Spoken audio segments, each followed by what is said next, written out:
Plessy versus Ferguson. Plessy versus Ferguson of 1896 is still a case that matters. It shows how official language can conceal injustice and force us to meet uncomfortable truths. The message was straightforward. Trust the state. It knows what it's doing. In 1890, Louisiana passed the Separate Car Act, requiring equal but separate accommodations for white and black passengers on railroads. The language was calm and bureaucratic, focused on order, efficiency, and public comfort. That kind of language can make lawmakers seem reasonable while obscuring the harm it causes. It turns people into categories, calls it management, and keeps the machinery running in the background. By then, Reconstruction was over. Federal enforcement of civil rights had declined, and segregation laws deliberately filled the vacuum. Enter Homer Plessy in June 1892. Light-skinned, mixed race, legally classified as black because the state said so. He boarded a whites-only railroad car and sat down, forcing the case to test the law. This was not bravado, it was a strategy. The Comité des Citoyens, a biracial civil rights group, set up the plan. They understood a hard truth. Rights fade if you do not use them. Rights not defended vanish.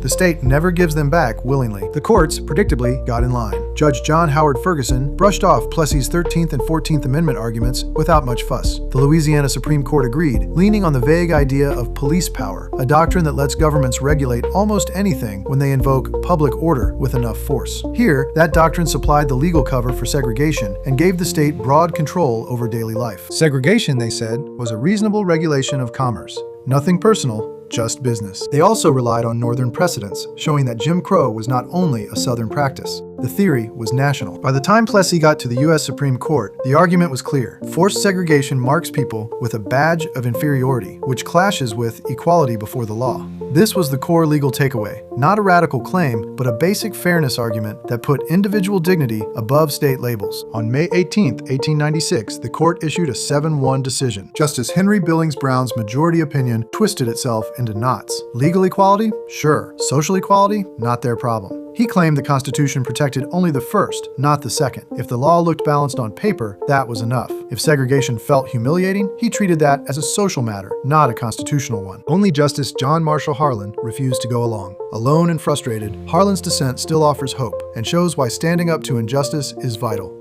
Liberty, he said, belongs to individuals, not labels, and the government has no right to sort people like laundry. His dissent is an example of the boldness needed to speak up for what's right, even when you're the only one in the room. The consequence was quick and severe.